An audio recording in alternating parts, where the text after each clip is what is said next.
Swatim Vyasam Tato Jayaudiraya Nashtaprayeshu Abhadreshu Nityam Bhagavata Sevaya Bhagavate Uttam Shloke Bhaktir Bhavatir Neshtiki Om Agyantimirandasya Gyananjana Shalakaya Chakshurunmilitam Yena Tasmai Shri Guruve Namaha Mukham Karoti Vachanam Pangam Langyate Girim Yat Kripatamaham Vande Shri Gurudena Taranam Paramanandam Madhavam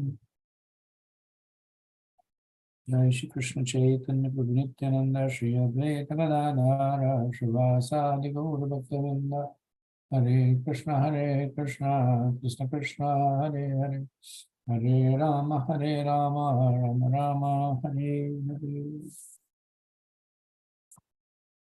Okay, so we will resume our discussion from Canto 5, Chapter 4 and verse 5. So this chapter refers to the appearance of Lord Rishabdev as the son of King Nabi.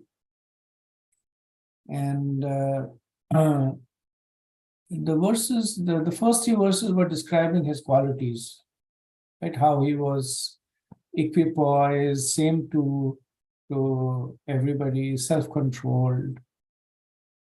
And then beginning from the fourth verse, we also see the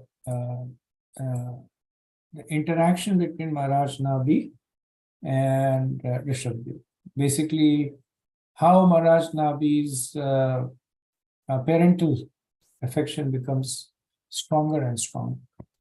Yes, so so reading the verses in prose, so we'll read the translation. King Nabi understood that his son Rishabdev was very popular among the citizens and among government officials and ministers. Understanding the popularity of his son, Maharaj Nabi enthroned him as the emperor of the world to give protection to the general populace in terms of the Vedic religious system. To do this, he entrusted him into the hands of learned Brahmanas, who would guide him in administrating the government. Then Maharaj Nabi and his wife Meru Devi went to Badrika Ashram in the Himalaya mountains, where the king engaged himself very expertly in austerities and penances with great jubilation. In full samadhi, he worshipped the Supreme Personality of Godhead, Narnarayan, who is Krishna in his plenary expansion. By doing so, in course of time, Maharaj Nabi was elevated to the spiritual world known as Vaikuntha. So the verse is essentially a summary of a fair number of events that happened. So the previous verse is again a summary which basically covered the appearance of Rishabdev to his youth. The whole thing was covered in a single verse. Now this encapsulates Maharaj Nabi's journey from being a father to being a renunciate. So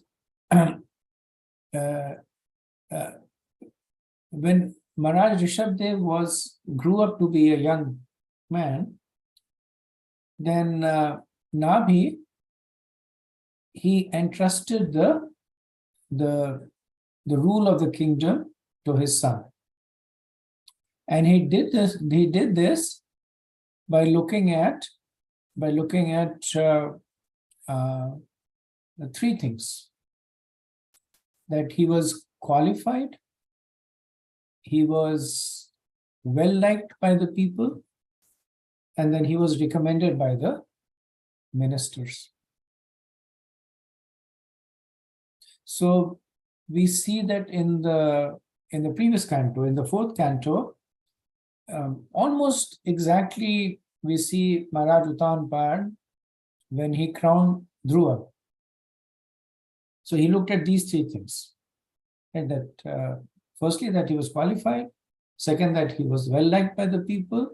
And third is that the Brahmanas and the ministers recommended him.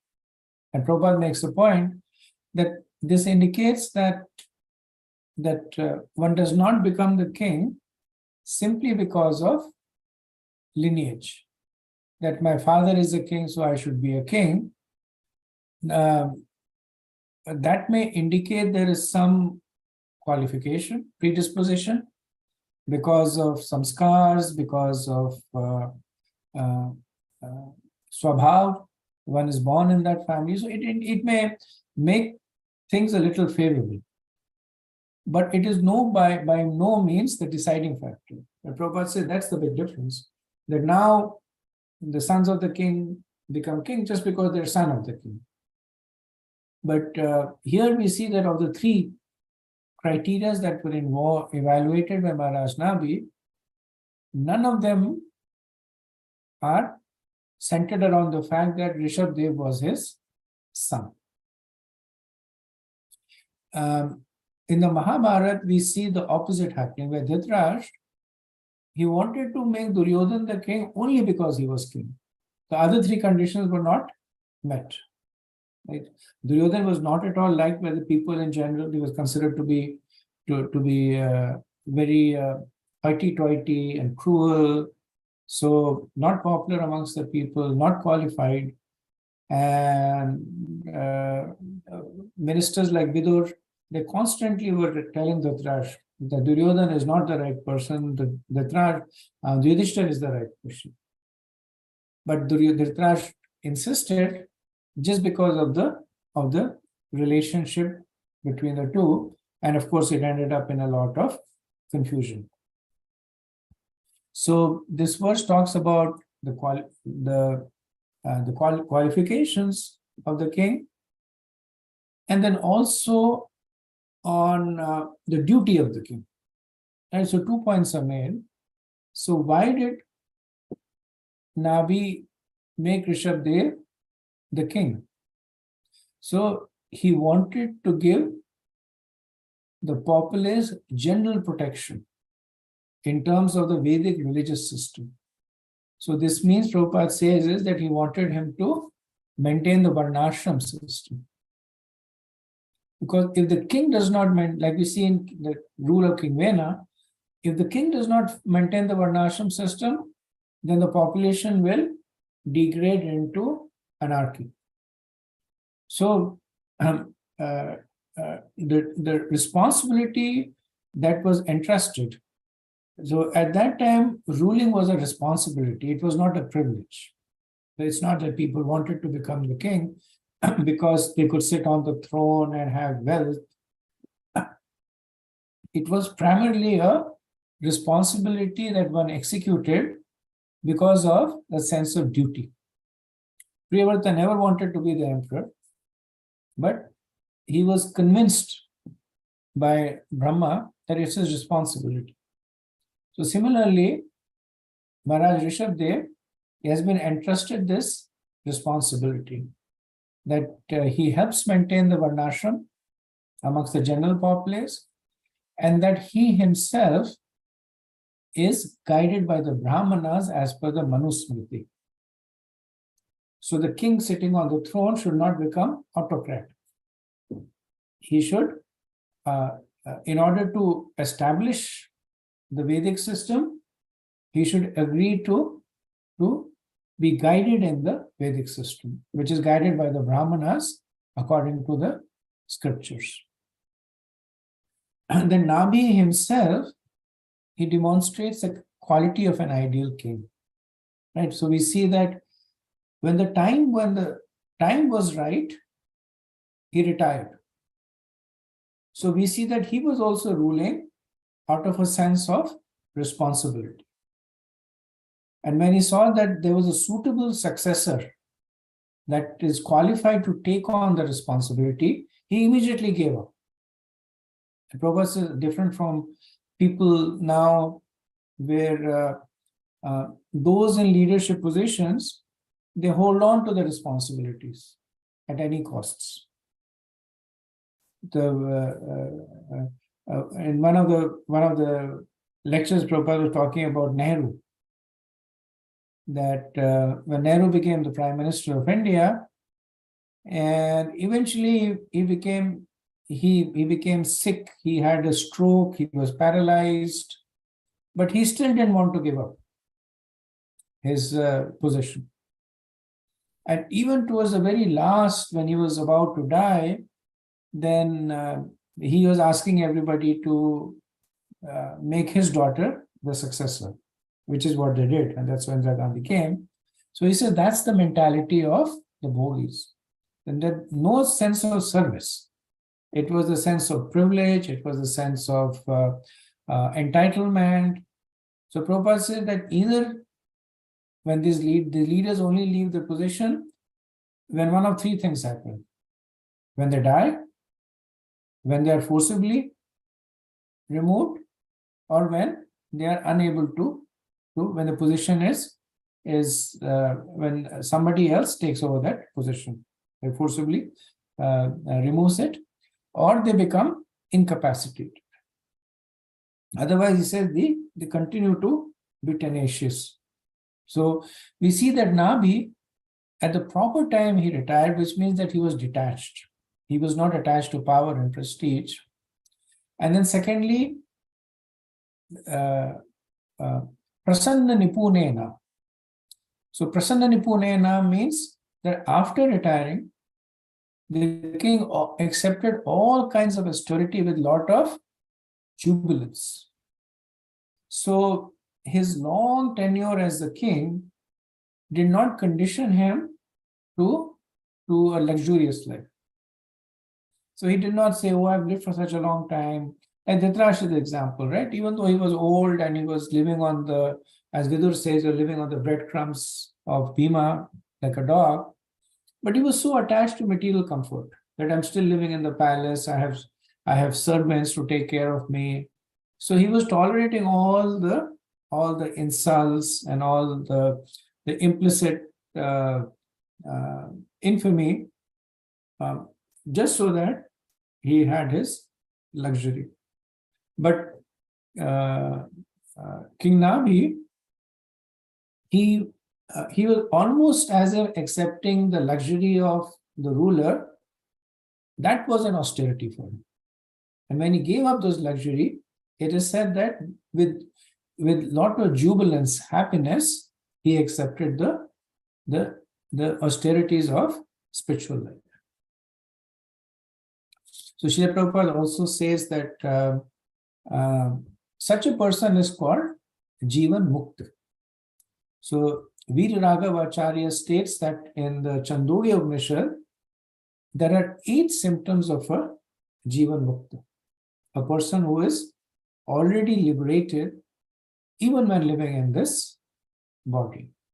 And then Prabhupada enumerates these 8 qualities. So the first is that apahata pap, that the person is freed from all sinful activities. Second is that he is not subject to the miseries of old age, vijara. So jara is old, vijara is not old. Third is that the person prepares himself in such a way that he does not take birth again in a material body.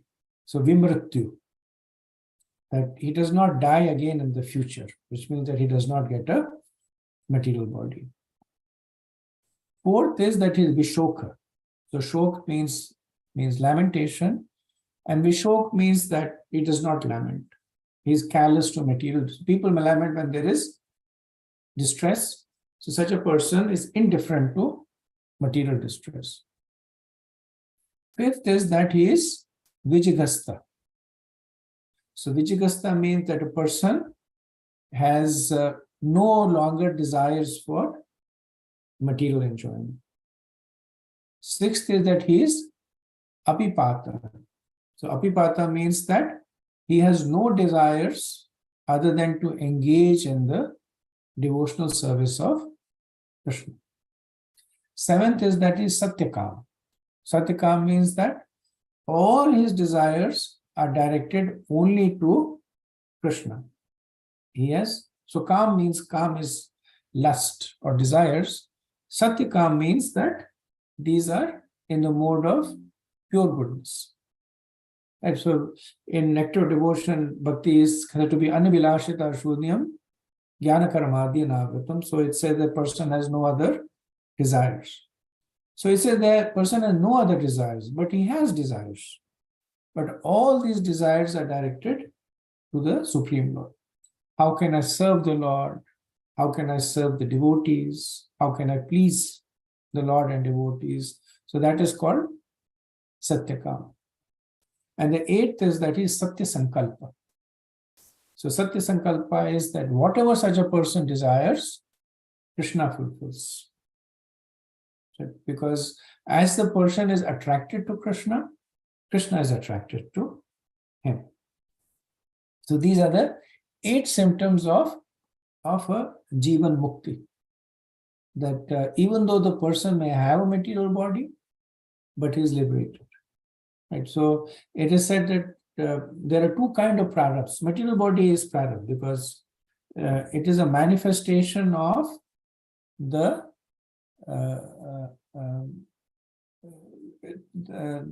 fructified sinful activities. Right? It said the material body is made of sin. So it's a poetic way of saying, but essentially, as long as you have reactions, whether they're good or bad, you will get a material body. So that is karma prarabdha. But then there is bhakti prarabdha also. That one may get a material body which is meant for executing spiritual activities. And a Jivan Mukta has that kind of a prarabdha. So he has a material body, but unlike the normal material bodies which are made of karma, such a person's material body, apparently material body, is actually made of devotional service.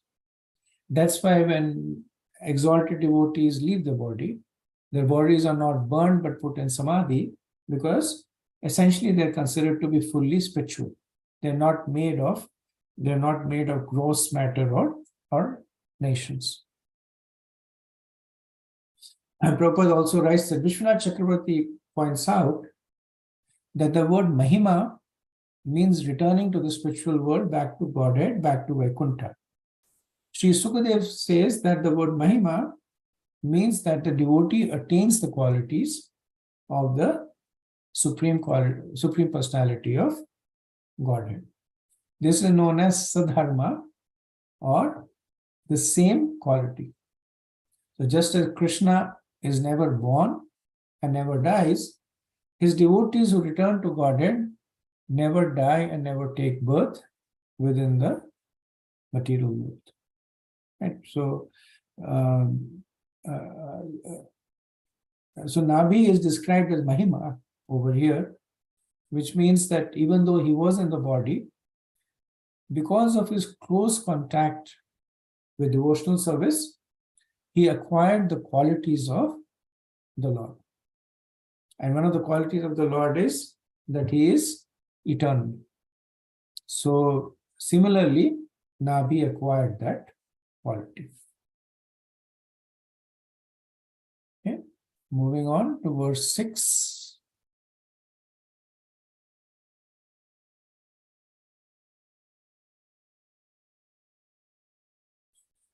O Maharaj Parikshit, to glorify Maharaj Nabhi, the old sages composed 2 verses.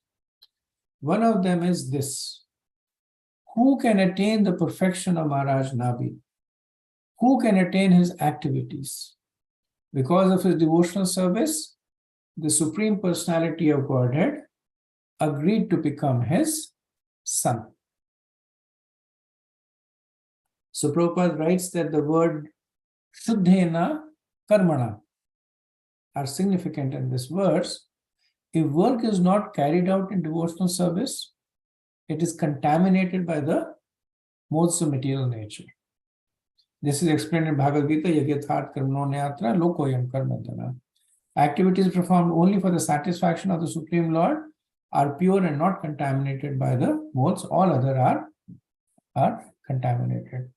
Maharaj Nami did not perform any contaminated activities. He simply executed his transcendental activities even when performing yajna. Consequently, he obtained the Supreme Lord as his son. So this verse glorifies Nabi as a devotee.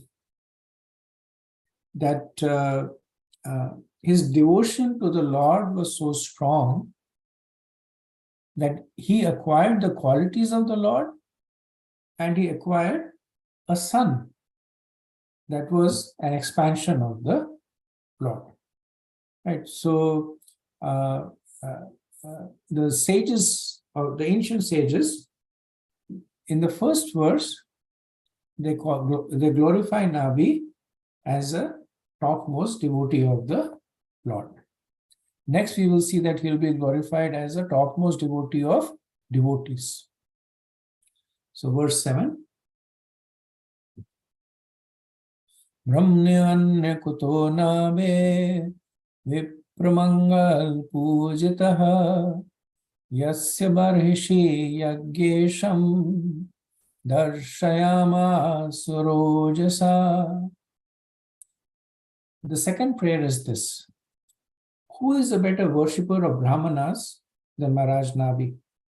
Because he worshipped the qualified Brahmins to their full satisfaction, the Brahmanas, by the Brahmanical prowess, showed Maharaj Nabi the Supreme Personality of Godhead, Narayan, in person. Right? So previously, Nabi was glorified as a devotee. Now he is being glorified as a person who served the devotees. And the two are interrelated. That the reason that he became advanced as a devotee was because he served the devotees. And by their mercy, he made advancement in devotional service. So earlier on, in the previous chapter, we saw that when the priests at the Yagyasthal were praying to the Lord, they were condemning themselves as materialistic. Right? So they were saying that the king is foolish and we are foolish, we are material, we have some prayed to you, and what are we praying to you, which is for a son? But notwithstanding that, the fact that the Lord personally appeared before them, and the fact that the Lord offered Nabi the highest benediction, which is he himself appearing as his son, it indicates that the Brahmanas were actually pure devotees. And in a mood of humility, they were magnifying a small blip of their faults. Right? So that's the mood of advanced devotees. That not artificially, but naturally they consider themselves to be full of faults. Right? So the prayers of the Brahmanas, while they're instructive also, because they talk about how one should not go to the Lord only for material. Like we discussed that the essence of the prayers of the Brahmanas was that whether one goes to the Lord with akama or sarvakama. Like akama sarvakama vi moksha kamodharavi. As long as one goes to the Lord, the process will purify the person. So that essentially is the summary of their prayers. So they were demonstrating that at one level, that we are sakam, but because the Lord is merciful, he is giving us what we want. But factually also we see that while They were presenting themselves as Sakam. They were actually Akam. They were actually serving the Lord and serving Nabi in continuing the service.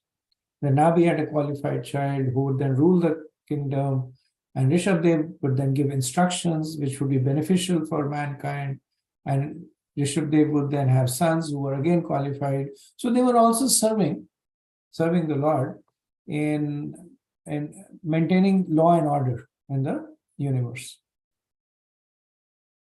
So Prabhupada said that these Brahmanas were certainly very expert in chanting the Vedic mantras. They were competent in the performance of the Vedic rituals, and over and above this, they were Vaishnavas. Therefore, by the spiritual powers, they could call on the Supreme Personality of Godhead and enable the disciple Maharaj Nabi to see the Lord face to face. Right. So the second prayer verse, it basically says that even though Nabi was advanced, or rather the advancement of Nabi was because of his surrender to the Brahmanas. The Brahmanas enabled him to see the Lord. By the prayers of the Brahmanas, Rishabdev appeared as their son. So Nabi may not be fully qualified, but his qualification was that he received the mercy of the Brahmanas. So these two verses glorify Nabi. Okay, next verse. After Nabi Maharaj departed for Badrika Ashram, the Supreme Lord Rishabdev understood that his kingdom was his field of activities. He therefore showed himself as an example and taught the duties of a household by first accepting brahmacharya under the direction of spiritual masters. He also went to live at the spiritual master's place, Gurukul. After his education was finished, he gave gifts, Guru Dakshina, to his spiritual masters, and then accepted the life of a householder. He took a wife named Jayanti and begot 100 sons who were as powerful and qualified as he himself. His wife Jayanti had been offered to him by Indra, the king of heaven. Rishabdev and Jayanti performed householder life in an exemplary way, carrying out ritualistic activities ordained by the Shruti and Smriti Shastra. So this gives us a condensed synopsis of the life of Maharaj Rishabdev as a king. So we see that when Maharaj Nabi departed and Rishabdev ascended the throne, he considered the kingdom to be his field of activities. Right. So at this point, he's considering his duties to be those that are prescribed in Karma Kanda. Right. So in the Karma Kanda part of the Vedas, the duties of a king are delineated. And then we see that he is also, again, as per the scriptures, following the Varnashram Dharma. How is it that? That first he accepted brahmacharya, right, the first Varna. And as a brahmachari, he was studying in a Gurukul under the direction of his gurus. When he finished that, then he gave Guru Dakshina, which is the duty of a disciple, and then he entered the Grahastha life. In the Grahastha life, he took a qualified wife and had 100 sons. And as a Grahastha, he performed all the ritualistic activities that are ordained by Shruti and Smriti. Right. So we see that Maharaj Rishabdev, even though he is the personality of Godhead, even though he has nothing to do with Karma Kanda, but he follows this. And he follows this in order to set an example and teach the duties of a brahmachari and a grahastha and a later vanaprastha and sannyas, So to teach how one follows the Varnashram Dharma to others. So sometimes Krishna comes to enjoy, and sometimes he comes to teach. So when Krishna came as Krishna, he was almost entirely in the enjoyment mood. Right? So he gave the instructions of the Bhagavad Gita, but he wasn't instructing much by action. In fact, most of the time his actions are, people say, don't follow Krishna's action. Because like Lord Shiva, he can drink the poison and hold it, but not others. So when Krishna came as Krishna, his actions were not supposed to be emulated. His instructions were supposed to be followed. When he came as Lord Ram, it was a bit of both. He performed certain extraordinary actions that cannot be emulated. Like he caused the ocean to tremble in fear. He engaged the army of monkeys. He built the bridge. He caused the stones to float, killing Ravana. So these were all actions that not an ordinary mortal cannot follow.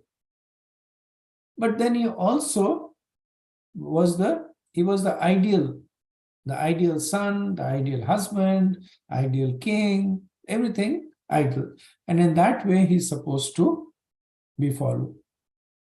Now, when Krishna comes in other incarnations, like Rishabdev, then almost entirely it is to instruct by example.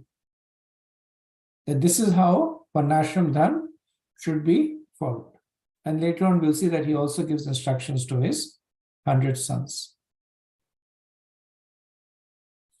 And so Prabhupada says that Mahaprabhu, he has said that one cannot teach others unless he behaves the same way himself.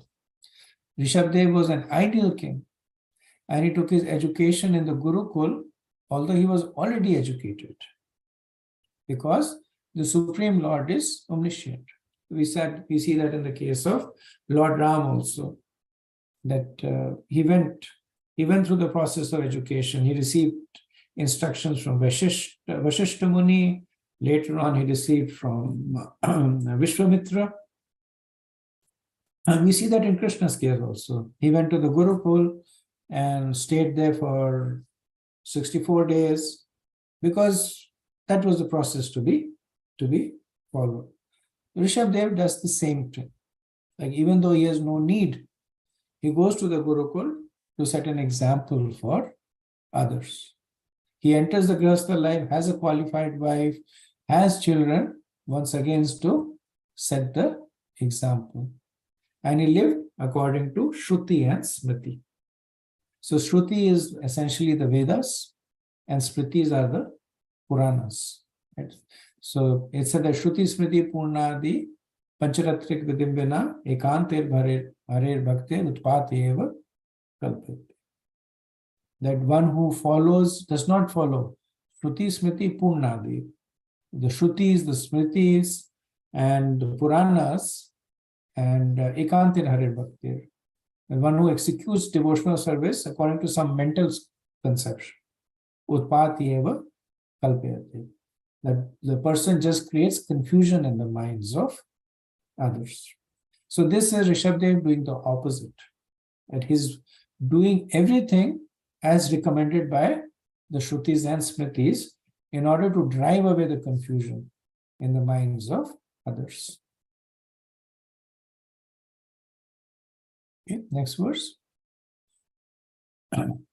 Of Rishabdev's 100 sons, the eldest, named Bharat, was a great exalted devotee, qualified with the best attributes.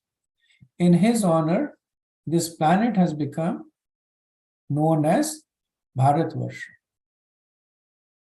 So Prabhupada says that the Bharatvarsha is also known as Punya Bhumi, the pious land.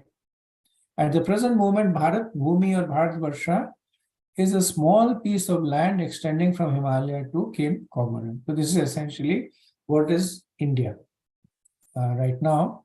Sometimes this peninsula is also called Punya Bhumi.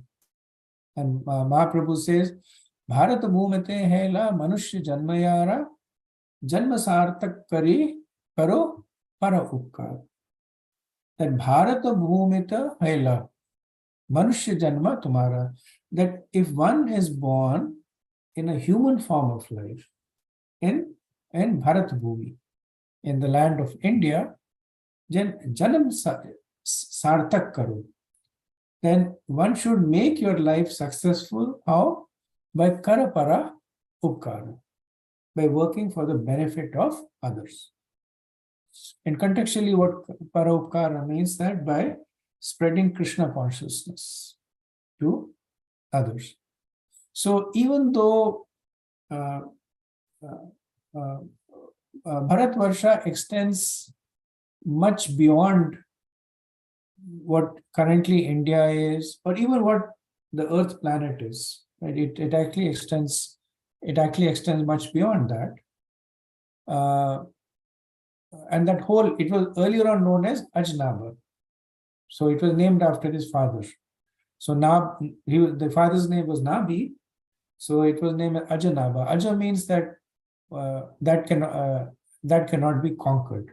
Right? Jaya means to conquer. Ajay means inconquerable. So Ajanaba was the name given to the part of the universe which includes the current day Earth planet and of course the land of India.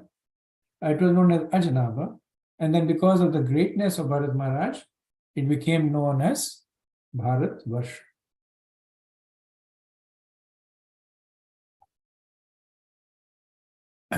Verse 10. Following Bharat, there were 99 other sons. Among these were 9 elderly sons named as Kushavrata, Tilavrata, Brahmavrata, Malaya, Ketu, Bhadrasena, Indrasprak, Vidarbha, and Kikat. Verse 11 and 12. Kabir Havir Antaksha Prabuddha Vipalayanaha Avirho Tatha Drumilas Chamsa Karabhajana Iti Bhagavata Dharma Darshan Nav Mahabhagvatams Tesham Sucharitam Bhagavan Mahimo Prabhritam Vasudeva Narada Samvadam Upsamayanam Upashrid Varanyashamaha. In addition to these sons were Havi, Antariksh, Prabhuddha, Pipalayan, Avirhotra, Drumil, Chamas, and Karbhajan. They were all very exalted advanced devotees and authorized preachers of Srimad Bhagavatam. These devotees were glorified due to their strong devotion to Vasudeva, the Supreme Personality of Godhead. Therefore, they were very exalted.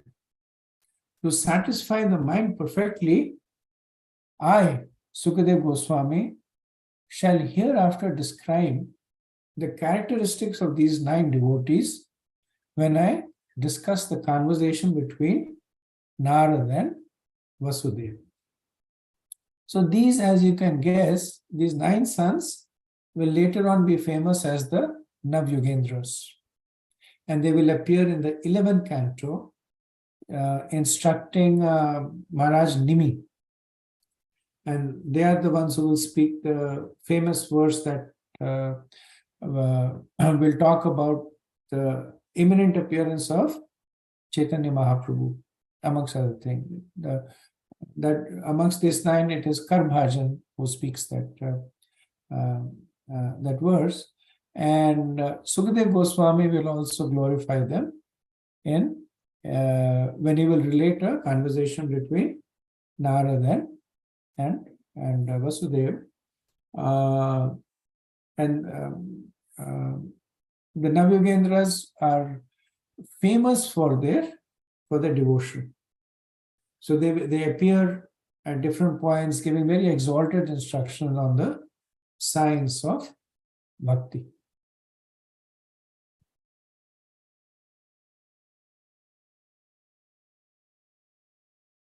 Okay, so we'll do a couple of more verses and then stop for any discussion.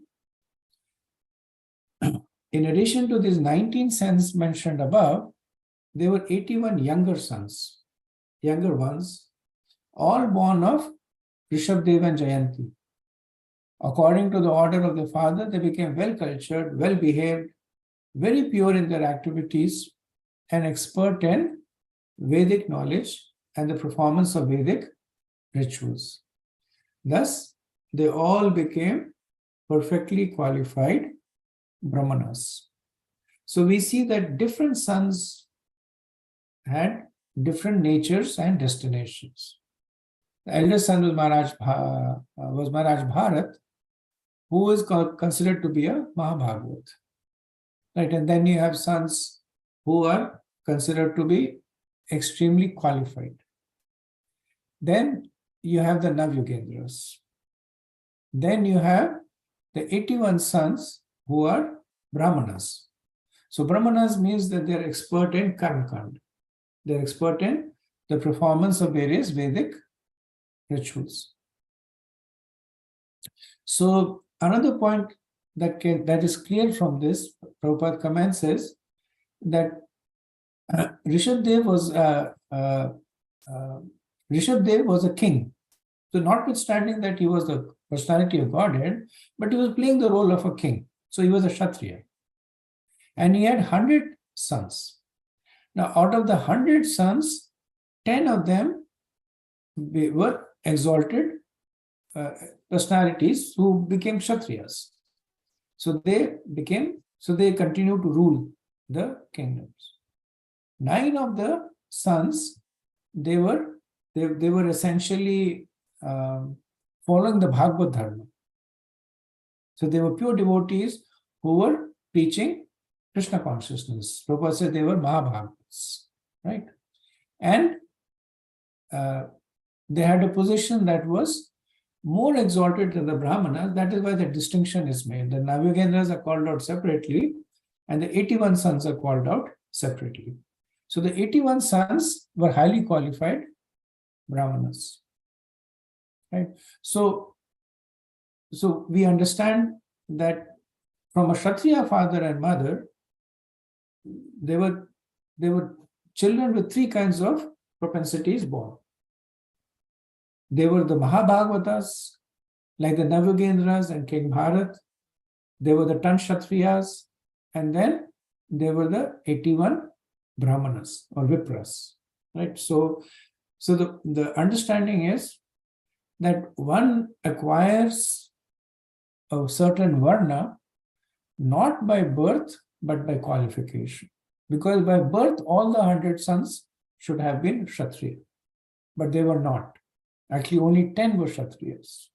9 were Mahabhagavats. 10, including King Bharat, were Mahabhagavats.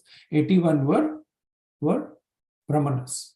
Right? So this Prabhupada says this clearly indicates that one acquires the varna not by birth but by activities.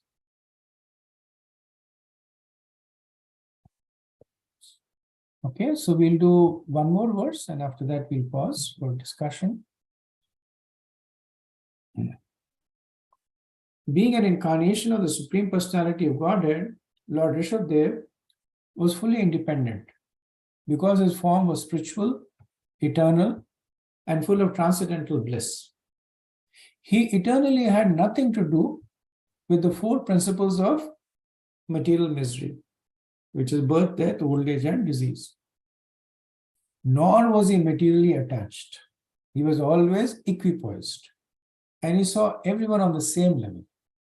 He was unhappy to see others unhappy, and he was the well-wisher of all living entities. Although he was a perfect personality, the Supreme Lord and controller of all, he nonetheless acted as if he were an ordinary conditioned soul. Therefore, he strictly followed the principles of Varnashram Dharma and acted accordingly, in due course of time, the principles of Varnashram Dharma had become neglected. Therefore, through his personal characteristics and behavior, he taught the ignorant people how to perform duties within the Varnashram Dharma. In this way, he regulated the general populace in householder life, enabling them to develop religion and economic well-being and to attain reputations, son and daughters, material pleasure, and finally, eternal life. By his instructions, he showed how people could maintain householders and at the same time become perfect by following the principles of Varnashram Dharma. Right? So the point that is being made once again over here is that Rishabdev, being an expansion of the Lord, was perfect.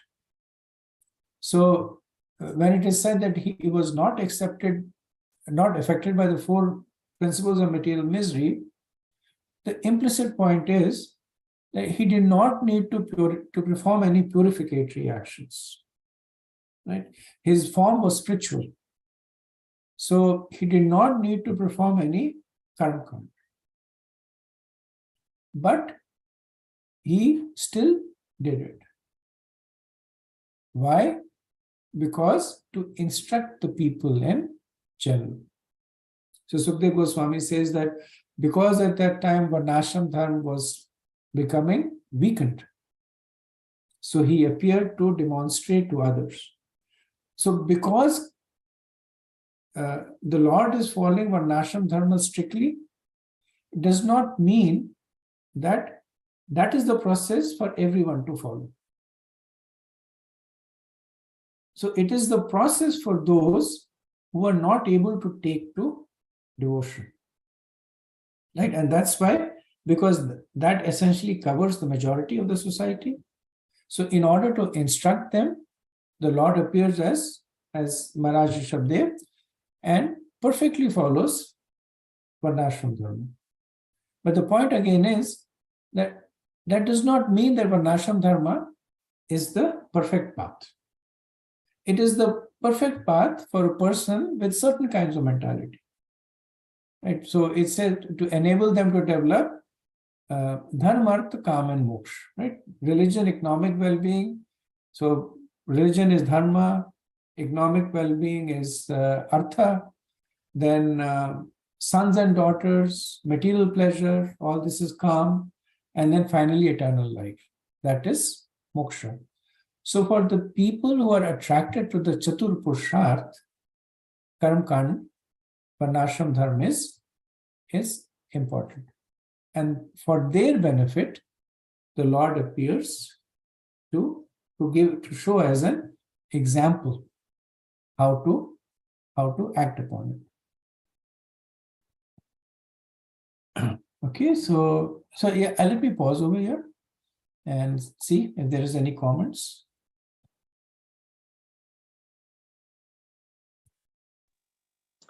Hare Krishna Prabhu. What type of avatar is or incarnation is Rishabdev?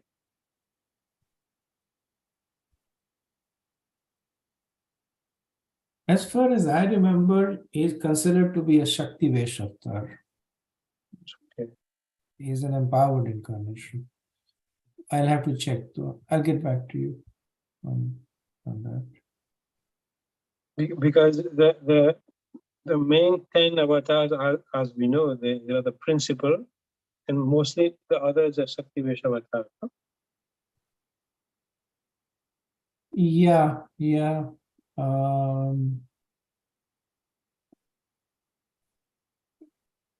You're right. So I'm speaking out of memory, but like I said, let me check. I know I have it in my notes somewhere about Maharaj Rishabdev.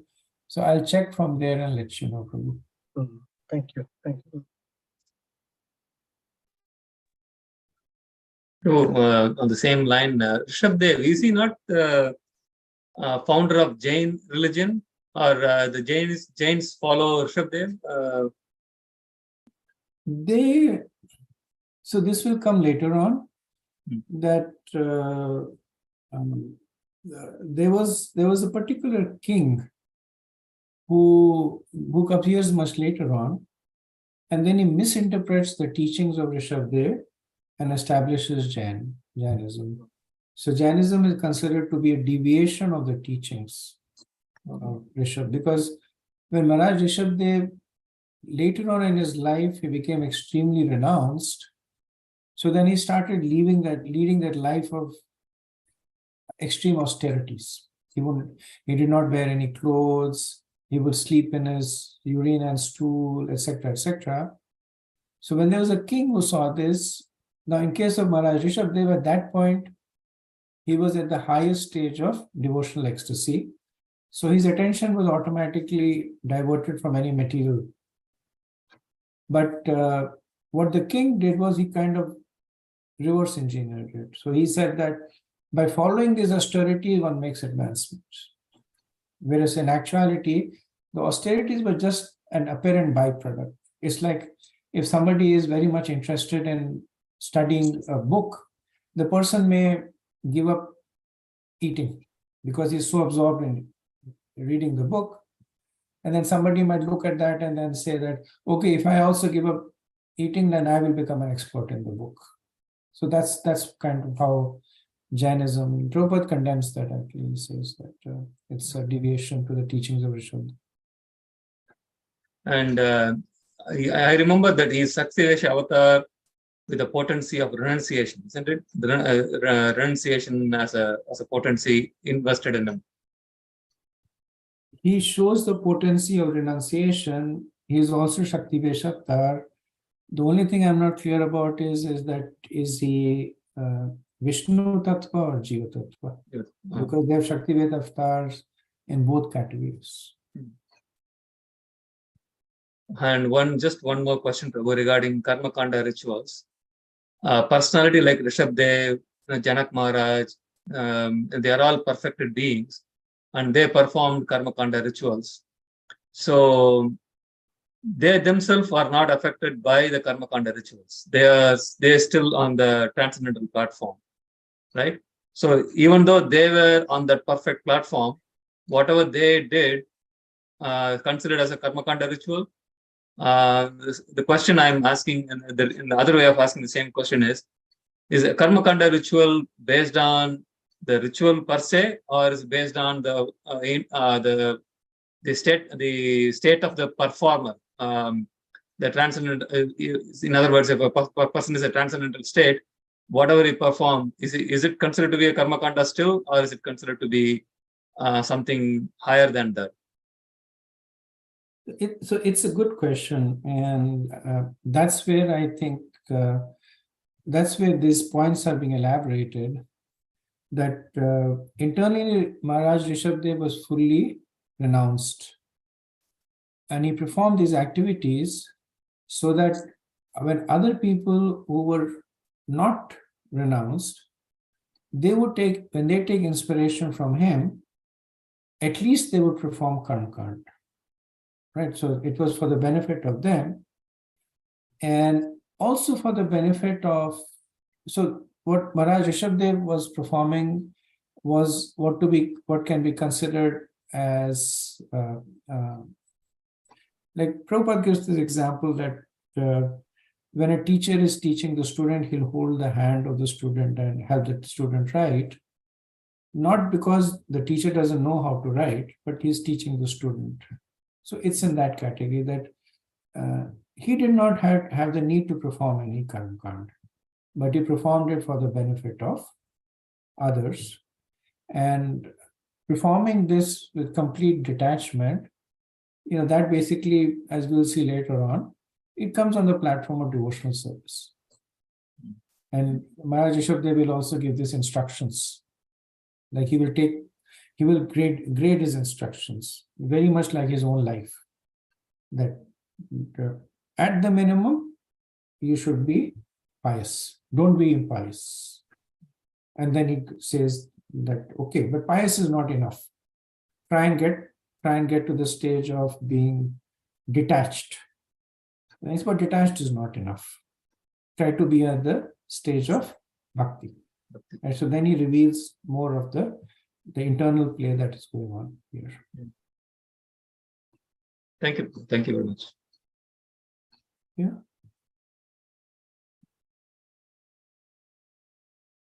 Okay, any other thoughts, questions? Okay. So moving on, so this chapter is only 19 verses, and so maybe either we can start the next chapter or we can end the class a little early today. I'll leave it up to all of you. So verse 15, whatever action is performed by a great man, common men follow. Right, so this is almost a word-to-word translation of Bhagavad Gita, Yajadachate Seshra Tatta Devata Rojana. Right, so this is giving us the reason of why the Lord, even though he was beyond the need to have any purifications, even though because why do people take to Varnashram? They take to Varnashram to satisfy the material desires. But it's already been established that he didn't have any material desires. The people take to Varnashram for the Chaturpurushas, Karma, Dashkam, and Moksha. The Lord is already liberated. So you have no need to pursue the path of moksha. He's already full of opulences. Like what does he need for artha? But the only reason that he was following was because he was a great man, and by example he wanted other people to follow. So Srila Prabhupada says that this material world is described by Lord Krishna himself as Dukhalayam or Shashvatam, a temporary place of misery. No one can stay here, even if he makes a compromise with misery. One has to give up this body and accept another, which may not even be a human body. As soon as one gets a material body, he becomes Dehabrat or Dehi. In other words, he is subject to all the material conditions. The leaders of society must be so ideal that by following them, one can be relieved from the clutches of material existence.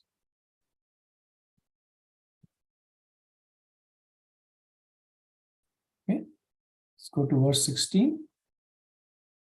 Although Lord Rishabdev knew everything about confidential Vedic knowledge, which includes information about all types of occupational duties, he still maintained himself as a Kshatriya and followed the instructions of the Brahmanas as they related to mind control, sense control, tolerance, and so forth.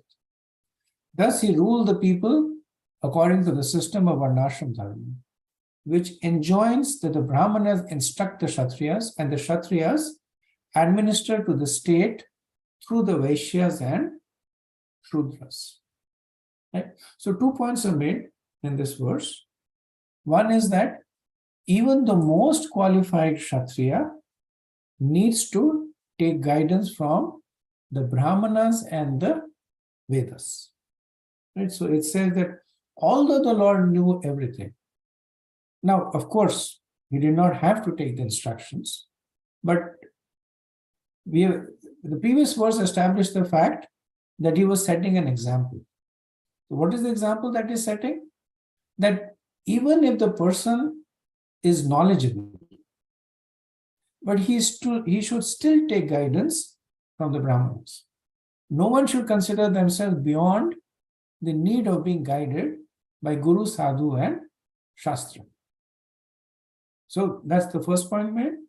Second point here, it is mentioned that he was an expert in the Vedas, but he still maintained himself as a Kshatriyas. So who are expert in the Vedas? The Brahmanas. So the point that is made is, this is a similar point that comes in the 18th chapter of the Bhagavad Gita, that it is better to engage in your own occupation than in the occupation of another. Right? So the Lord was perfect as a Brahmana, but because he was acting as a Kshatriya, he did not change his Varna. He took the instructions from the Brahmanas because as a Kshatriya, he is supposed to take instructions from the Brahmana. So this is an important point. If you keep aside the divinity of Rishabdev, right? The fact that he's the personality of Godhead, if you keep that aside, and if you consider him as a person who was extremely well qualified, right? Even in this situation, so even though he was aware of all the confidential Vedic knowledge, which is essentially the nature of the Brahmanas, right? Even though he was aware of that, but he still did not call himself a Brahman. Now, as was discussed earlier on, that the sons of Maharaj Rishabdev will be Brahmanas and Kshatriyas and Mahabhagavats. So, Maharaj Rishabdev did not anchor himself to the position of Kshatriya just because he was born of Kshatriya parents, but because he was acting as the king. And so the Navyogendras, the 9 sons of Rishabdev, they did not rule.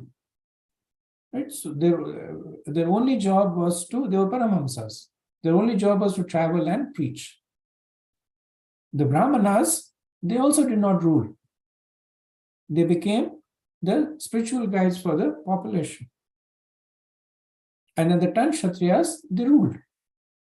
So once they took on that responsibility, they acted according to that Varna. Maharaj Rishabdev took on the role of a king. And that's how he acted. So in order to maintain the sanity of the Varnashram Dharma, it is important to stay true to the Varna. So it may seem a little contradictory, right? Because at one point it is said that Varnas are fluid. A person born in a Kshatriya family can become a Brahman and vice versa.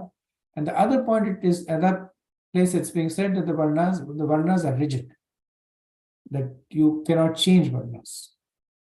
But here we get an understanding that once you take on a certain responsibility, then you stay in that world. Now, there are cases where these were changed, but they're very rare.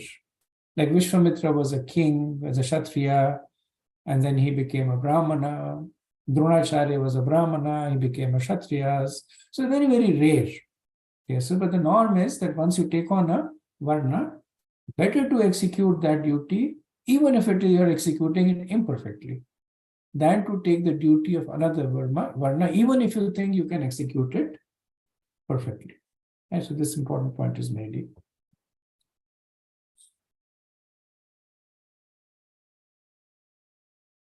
Verse 17. Lord Rishabdev performed all kinds of sacrifices 100 times, according to the instructions of the Vedic literatures. Thus he satisfied Lord Vishnu in every respect. All the rituals were enriched by first-class ingredients. They were executed in holy places according to the proper time by priests who were all young and faithful. In this way, Lord Vishnu was worshipped, and the prasad was offered to all the demigods. Thus, the functions and festivals were all successful.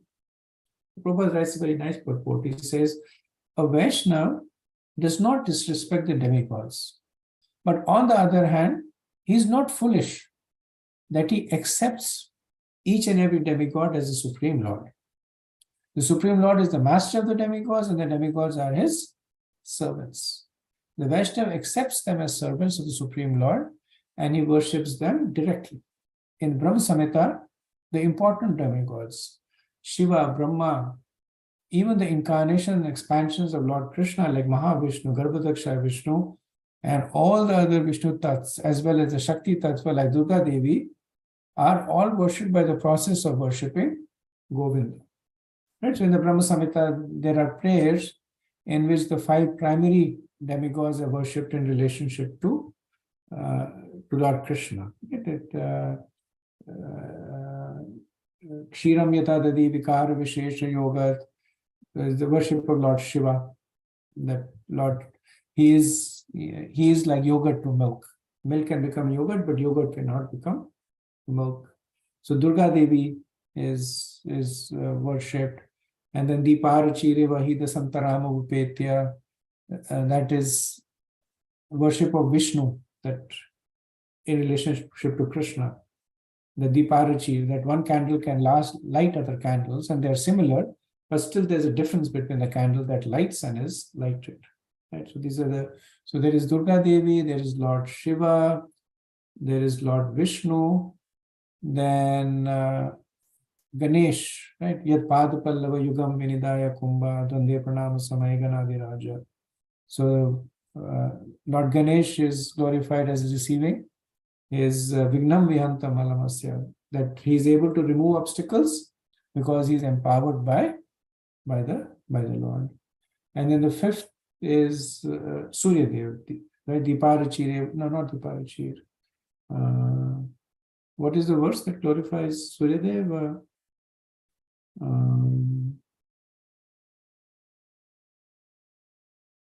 Ya Chakshuresha Savita Sakalagranam Raja Samasura Shesha Teja Yasyagaya Brahmati Samrita Kala Chakro. And so Surya Dev is glorified as the eyes of Vishnu. So in this way, like Prabhupada says, Durga Devi, Lord Shiva, and Lord Ganesh, Vishnu, Mahavishnu is also glorified. That Yasyeka Nishwasata Kala Mathavalambya Jivanti Lomala Jagadandanatha Vishnur Mahan Sahyas Sakala Visheshu. That in his one breath he maintains the entire universe, but Kala Visheshu, that he is essentially a portion of Krishna. So the mood of Maharaj Rishabdev is expanded by Srila Prabhupada here, that he worshipped. That's part of Karam Kand, that you worship the various demigods, but then it is said that in this way Lord Vishnu was worshipped. So while he was worshipping the demigods, he was worshipping them in relationship to Lord Vishnu.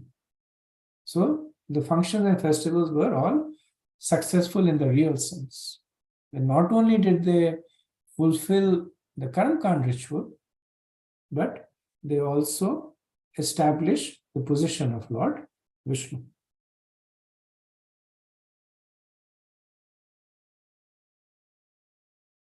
Srila Prabhupada also comments on the need for men to be trained as children in the performance of yajna, which means that from a very young age, they are trained for the performance of yajna. Right? If you go to Mayapur, you'll see the Gurukul over there, and things must have changed now with the new temple, etc. But when I went there, then there were a row of this yajnasthalas, small huts, and inside that there was this sacrificial this arena, and the children would come over there and they were taught how to set up the yajnasthal, how to chant the mantras, light the fire, etc. So small children. So and later on, of course, then they become fully trained pujaris. Okay, verse 18. No one likes to possess anything that is like a willow the wisp, or a flower in the sky. For everyone knows very well that such things do not exist. When Lord Rishabdev ruled this planet of Bharatvarsha, even common men did not want to ask for anything, or at any time or by any means. No one ever asks for a willow the wisp. In other words, everyone was completely satisfied, and therefore there was no chance of anyone asking for anything. The people were absorbed in great affection for the king. Since this affection was always expanding, They were not inclined to ask for anything. So this verse talks about what is the result of perfectly executing Varnashram Dharma. So when the king was following it, the Praja was also following it. And the result of it was that all their desires were fulfilled. They did not have to ask for anyone anything at any time or any means. Prabhupada said that in Bengal, the word Gholadimba is used, which means egg of a horse. Since a horse never lays an egg, the word Gholadimba actually has no meaning. In Sanskrit, there is a word Khapushpa, which means flower in the sky. No flower grows in the sky. Therefore, no one is interested in asking for Khapushpa or Gholadimba. During the reign of Maharaj Rishabdev, people were so well equipped that they did not want to ask for anything. They were immensely supplied with the necessities for life due to King Rishabdev's good government. Consequently, everyone felt full satisfaction and did not want anything. This is the perfection of government.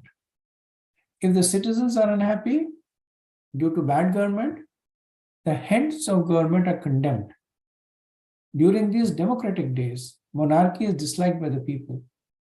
But here is an example of how an emperor of the whole world kept all the citizens fully satisfied by supplying the necessities of life and following the Vedic principles. Thus, everyone was happy during the reign of Maharaj Rishabdev, the Supreme Personality of Godhead. So this is one of the few places where you will see that Srila Prabhupada does not condemn Varnashram Dharma. Because typically, Srila Prabhupada, whenever there is a mention of Varnashram, he will immediately bring one's attention to Bhakti. That it is not possible, or Varnashram Dharma will result in elevation to a higher planetary system, so temporary benefit. So in different ways, he takes one's attention away from Varnashram for valid reasons. It's difficult to follow it in this current day and age. But this is one of the few times where he does not. He's actually glorifying Varnashram Dharma because of two reasons. One is that it is being practiced by the Lord himself. Right? So Prabhupada is deferring to that. And the second is that it is being perfectly followed. Because in this verse we see that so the nature of material activities is that it increases one's material desires. But here we see that the people were satisfied. So that is the characteristic of Varnashram Dharma being followed perfectly. Dharma, Kam and Moksha. That the activities, and that's the real nature why the majority of the Vedas is Karma. Not so that it agitates the desires of the person and makes them hankering for more and more, but because this is what happens, that the people become self-satisfied. That this self-satisfaction will then become the springboard for the next stage, which is what else is there? What is the nature of the self? Who am I? Right? Then it results into Gyan. It becomes the springboard into the next stage. So here, Srila Prabhupada is glorifying this because this is Varnashram Dharma practiced by the Lord, demonstrated by the Lord, and practiced perfectly. When he condemns it, he condemns the semblance of Varnashram. Okay, so this is the last verse, 19th verse. Once while touring the world, Lord Rishabdev, the Supreme Lord, reached a place known as Brahmavat. There was a great conference of learned Brahmanas at that place, and all the king's sons attentively heard the instructions of the Brahmanas there. At that assembly, within the hearing of the citizens, Rishabdev instructed his sons. although they were already well behaved, very well behaved, devoted and qualified. He instructed them so that they could rule the world very perfectly. Thus, he spoke as follows. And so this is the last verse, which is the segue into the next chapter, which is the instructions of Rishabdev to his 100 sons and to us and to everyone else there. The background to the instructions has been established in this chapter. That how he demonstrated perfect Varnashram Dharma, detachment while practicing the Varnashram Dharma, how under his guidance, his Praja was also practicing perfect Varnashram Dharma. Right. Now, in that context, we will now see what the instructions of Lord Rishabdev is. Okay, so let me pause here and see if there is any discussion.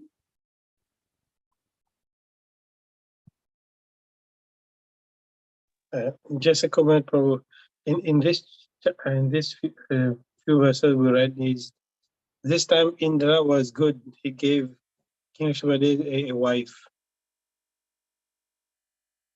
Yeah, one of the few times he didn't create any trouble. I think Jayanti, if I remember correctly, is the daughter of Indra. So he gives his daughter. Elsewhere, it's also said that he had a wife, he had a daughter named Jayanti that he gave to, what was the name? Viprashrava, who was the king of the Asuras. And then from their union, then Sharmishta was born, who gets married to Shukracharya. So probably different Jayanti over there. Thank you.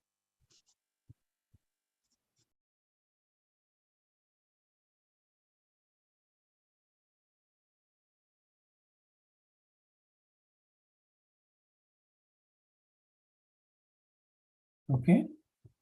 So I'm not going to start the next chapter now. And next chapter is a little different from this chapter. They are instructions by Rishabdev. So each verse has one of these few chapters in which, so generally what happens is that Vishwanath Chakravarti Thakur gives very short purports, 2 lines, 3 lines. Prabhupada tends to write little longer purports. But the next chapter is a little unique. That Prabhupada is short purports and Vishwanath Chakravarti Thakur is long purports and fairly philosophical, analytical purports. So I won't start that now. I'll quickly revise this chapter, and then we can call it a day. So 4th chapter of the 5th canto is the description of Rishabdev. It starts off by giving us the qualities of Rishabdev, that how he manifested all the lakshanas of being the person, of being a Mahapurush, the personality of Godhead, and how Rishabh means the best of human beings. Then we see that how Indra, being envious of Rishabdev, he stops rain. And then Lord Rishabdev simply smiles, and by his own Yog Maya, he pours rain over there. We also see the transition of Nabhi. Like last time I mentioned that there's Nabhi 1, Nabhi 2, and Nabhi 3. So Nabhi 1 was the one who wanted a son, right? The one who was kind of criticized by the Brahmanas, that he's still materialistic. Nabhi 2 is the one who gets immersed in Vatsalya Ras, directed to the personality of Godhead. And Nabhi 3 is the one who goes back to Godhead after performing devotional austerities, right? So we see these 3 forms of Nabhi. Then we see that Nabhi enthroned Rishabdev because he satisfied the 3 criteria of popularity and being well qualified and being guided by the Brahmanas. And Nabi and Meru Devi, they go to Badrika Ashram and perform austerities and then ultimately return to Vaikuntha. And then we see the two verses in the prayers of Nabi. One is glorifying Nabi as a devotee of the Lord, and the second is glorifying Nabi as a devotee of the devotees. So then we see the exemplary characteristics of Rishabdev and his sons. So he led an ideal brahmachari life, he led an ideal grahastha life, married Jayanti, had 100 sons, 10 were Kshatriyas. So Maharaj Bharat is considered Kshatriya and a Mahabhagavad at the same time because he ruled the planet and then became a devotee. Right? So 10 Kshatriya sons, 9 Navigendras, 81 Brahmanas, and we discussed how the Varna is not by birth, but by qualities. Right? And we also see the qualities of Rishabdev, the 8 qualities of a Jivan Mukta. And the reason that why Rishabdev, even though being completely transcendental, follows Varnashram Dharma to perfection is to instruct the common man. Right? And but we also see the mood of Rishabdev, that while he's performing Varnashram Dharma, he is understanding that this is all in relationship to Lord Vishnu. So he was worshipping the demigods through the sacrifices for the satisfaction of Vishnu. And what was the result of this perfectly following Varnashram Dharma? That everyone was fully satisfied.